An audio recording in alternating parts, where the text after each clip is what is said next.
मेरे पीछे आप जो सुंदर मंदिर देख रहे हैं, जिसको देखने से स्वतः ही मन में एक स्फूर्ति आ जाती है, एक शांति महसूस होने लगती है।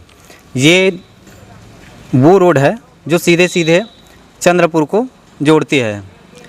राजनांदगांव से चंद्रपुर को जोड़ने वाली ये स्टेट हाईवे है, मोहला मानपुर का, जिसे प्रवेश द्वार भी कहा जाता है।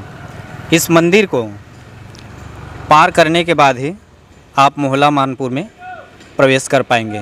ये वनांचल क्षेत्र है, आदिवासियों का क्षेत्र है, जंगल से घिरा हुआ क्षेत्र है। राजनांदगांव का अधिकांश जो वन क्षेत्र है वो इसी मोहला मानपुर क्षेत्र में है और यहाँ के आदिवासियों की अपनी एक अलग संस्कृति है, अपनी एक अलग मान्यता है और धार्मिक आस्था है।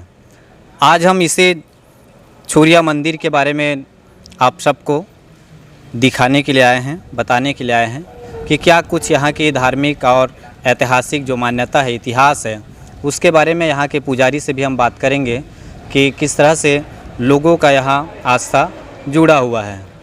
नमस्कार, मैं दुर्गेश सिन्हा दुलरवा और आप देख रहे हैं मैया की बोली भाखा का यह विशेष कार्यक्रम, जिसमें हम आज राजनांदगांव जिले के मोहला मानपुर क्षेत्र वनांचल क्षेत्र के आदिवासियों की आस्था से जुड़े इस छुरिया मंदिर के कवरेज के लिए आए हुए हैं। छत्तीसगढ़ वैसे मुख्यतः धार्मिक स्थल रहा है।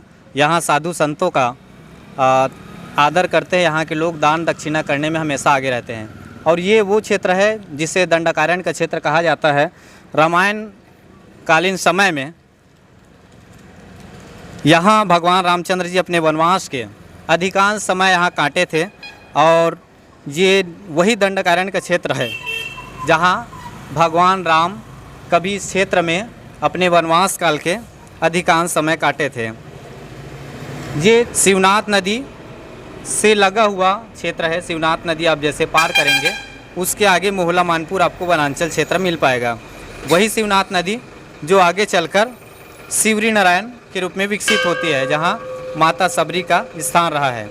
आइए आपको माता की इस मंदिर के माता का दर्शन कराते हैं और यहाँ की क्या कुछ इतिहास है, क्या कुछ धार्मिक मान्यता है, उसके बारे में हम पुजारी से भी बात करेंगे। ये आप देख सकते हैं यहाँ की माता का दर्शन, माता छुरिया की इस मंदिर का दर्शन, माँ की दर्शन आप यहाँ से सीधा कर सकते हैं, जहाँ से आदिवासियों की आस्था जुड़ी हुई है और इसे मोहला मानपुर क्षेत्र का अधिष्ठात्री देवी कहा जाता है। मोहला मानपुर का ये प्रवेश द्वार कहा जाता है। यहाँ की जो धार्मिक या जो भी आस्था है उसके संबंध में हम पुजारी से भी बात करेंगे कि किस तरह की आस्था यहाँ लोगों की जुड़ी हुई है। हमारे बीच में मंदिर के पुजारी जी हैं, उनसे हम चर्चा करेंगे। पुजारी जी, आपका हमारा इस कार्यक्रम मैया के बोली भाखा यूट्यूब चैनल में स्वागत है। जय जोहार। तो इस मंदिर की से प्राचीन मान्यता बहुत है वैसे। हाँ, कई ज़माने से यहाँ पर प्रति जो मेन जगह है उसका पहाड़ी। अच्छा, पहाड़ी के ऊपर में जो मंदिर हाँ है वो मेन है और उसके बाद उसकी शाखा पर यहाँ नीचे जैसे डोंगरगढ़ में है। हाँ। बस वही नमूने का यहाँ पे कर दिए हैं। तो इसकी वजह से इनको उसका पूरा नाम है छुरिया पहाड़ देवी बोलते हैं इनको। हाँ। है ना, बगल में पहाड़ बना हुआ है तो उस पहाड़ के माध्यम से इनकी ज़्यादा मान्यता है। मगर यहाँ हर कोई जो आता है दर्शनार्थी या जो मनोकामना लेकर आता है उसकी हर प्रत्येक मनोकामना पूर्ण अभी तक हुई है। मेरे देखते में भी हो, इसके पहले भी हुई है और एक से कुछ पहले इसके पहले कुछ चमत्कार भी यहाँ हुए हैं। किस तरह से चमत्कार? कुछ चमत्कार ऐसी कुछ कोई कहा पहले एक बताते हैं कि यहाँ कोई बालक था, अनाथ अबोध बालक। हाँ। आज का जन्म लिया शिशु, तो उस शिशु को यहाँ के जो पहाड़ पे जो उस समय, क्योंकि ये क्षेत्र पूरा उससे सब वन प्राणियों से सब घिरा हुआ है। हाँ। नाग वाग जो वो अच्छे से बड़े बड़े अजगर सांप वगैरह सब, तो उन्होंने उनकी उस बच्चे की रक्षा किए थे यहाँ पर। ऐसे कुछ और भी इसके पहले और भी कुछ घटनाक्रम चालू है इसका। हाँ। मगर जितना मुझे मालूम है वो आपको मैंने बताया मैंने। यहाँ इस छुरिया पाट की जो मंदिर है उसमें क्या मेला भी लगती है? मेला लगता है, नवरात्रि दोनों पक्षों में मेला लगता है। हाँ। और खासकर कुंवार के महीने में अच्छा मेला लगता है। चैत में उतना, मगर अभी क्या है इस अभी यार कोरोना काल के समय हालांकि काफ़ी अरे वो था, कंजेस्टेड था, परंतु फिर भी इसके बाद भी यहाँ आस्था लोगों की इतनी बनी हुई है कि यहाँ पर लोग आते ही रहे। आते रहे। इतने ही नहीं इसका प्रभाव है।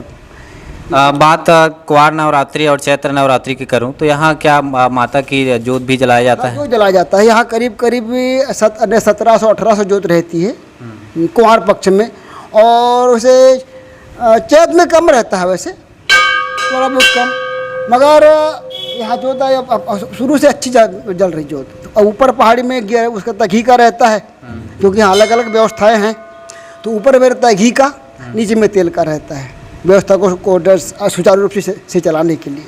इस पूरी व्यवस्था को चलाने के लिए क्या यहाँ मंदिर प्रशासन समिति का भी गठन किया गया है? हाँ, प्रशासन समिति गठन तो नहीं किया गया। अपने क्या है, यहाँ पर ग्रामीण समिति है, वही उसका अपने निर्णय कर ली क्या करती है। हालांकि इसका पंजीयन तो है, पंजीयन है, परंतु वैसे अभी शासकीय सहायता अभी तक नहीं मिली है वैसे, और मिली भी होगी तो मुझे इसके बारे में कुछ मालूम नहीं है वैसे। क्यों जी, मिली है कि शासकीय सहायता इसका? इस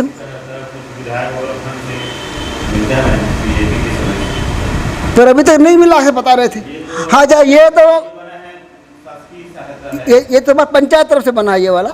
नहीं, मेले के आयोजन के लिए कुछ? नहीं, मेले के आयोजन के लिए बात खुद समिति करती है, मेले के आयोजन के लिए कुछ समिति करती है बस। मैं अगर आपके बात करूं तो इस मंदिर में आप कब से यहाँ पूजा कर रहे हैं? मैं यहाँ पर हूँ सन 11 से। यूँ तो मैं पहले एक शिक्षक की कार्य भी करता था, बच्चों को पढ़ाता था मैं। यहाँ पर एक गांधी विद्या मंदिर करके स्कूल है ना। वैसे मैं प्रॉपर हूँ बालाघाट का हूँ। अच्छा, मध्य प्रदेश का हूँ, और यहाँ मैं आया हूँ 1989 से, है ना। तो इसके बाद फिर मैं स्कूल छोड़ दिया, तो छोड़ने के बाद भी गांव का प्रेमी खींच लाया, बोले यार आपको यहीं रहना है, तो भाई फिर मैं यहीं रह गया। मंदिर में तो मैं यहाँ पर 11 से हूँ, अभी लगातार माता जी की सेवा कर रहा हूँ।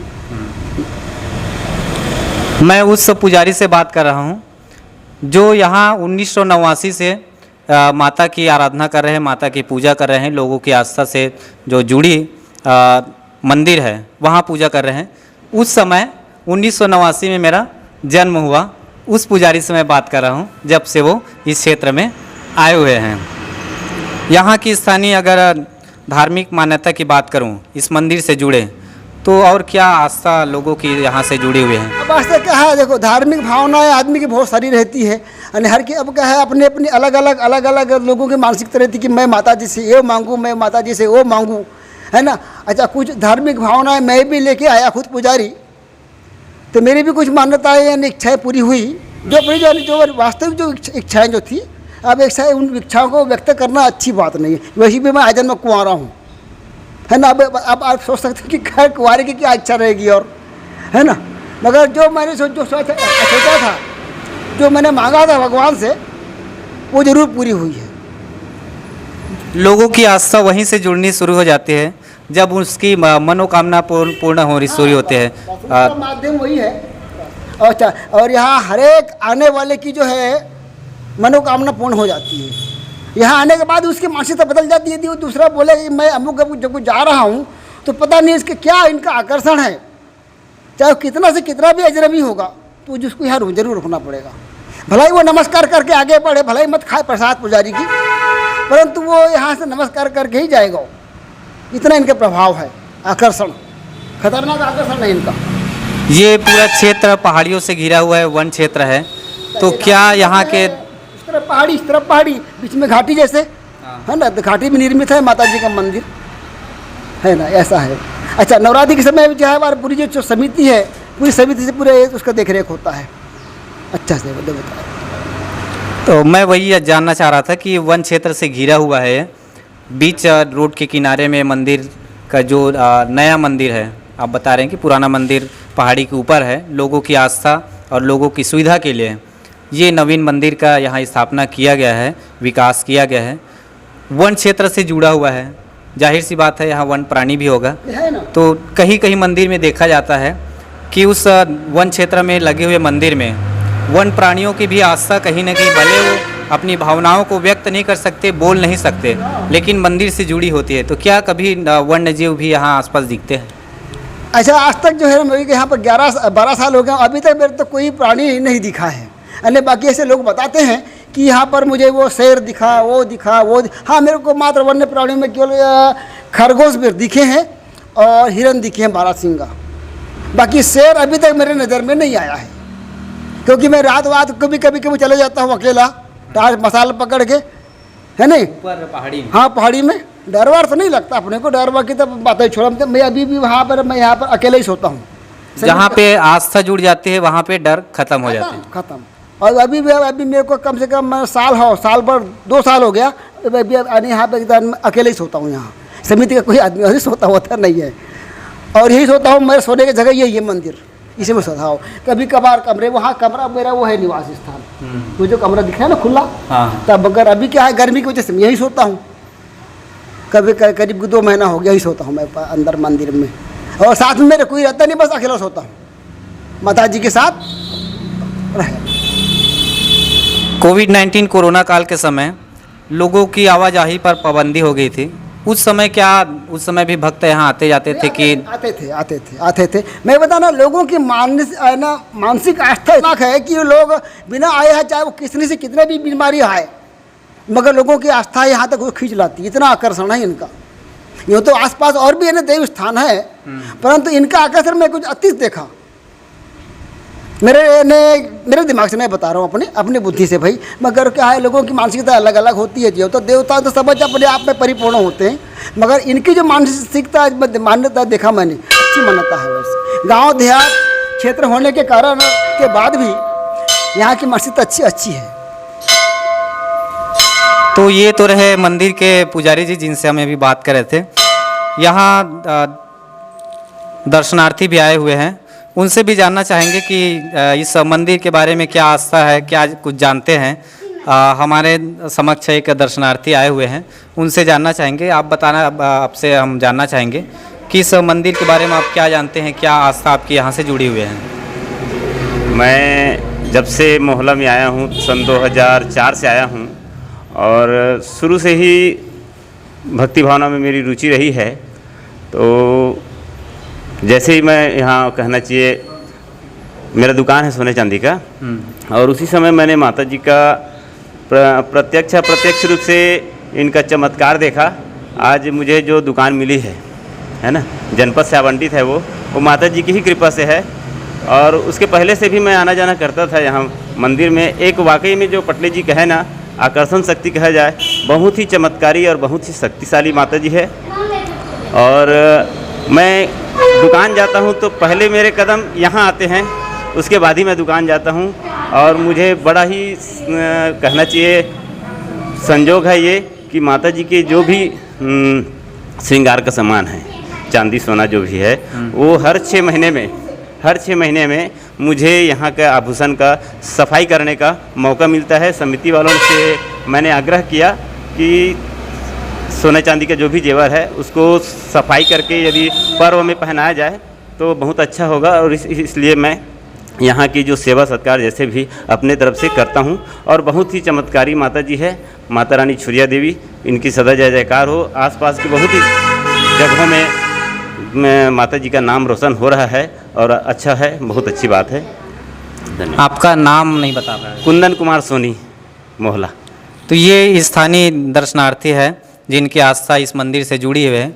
बता रहे थे कि अपनी दिनचर्या का शुरुआत यहीं से पूजा करने के बाद अपनी दिनचर्या का शुरुआत करते, अपनी व्यापार का शुरुआत करते हैं।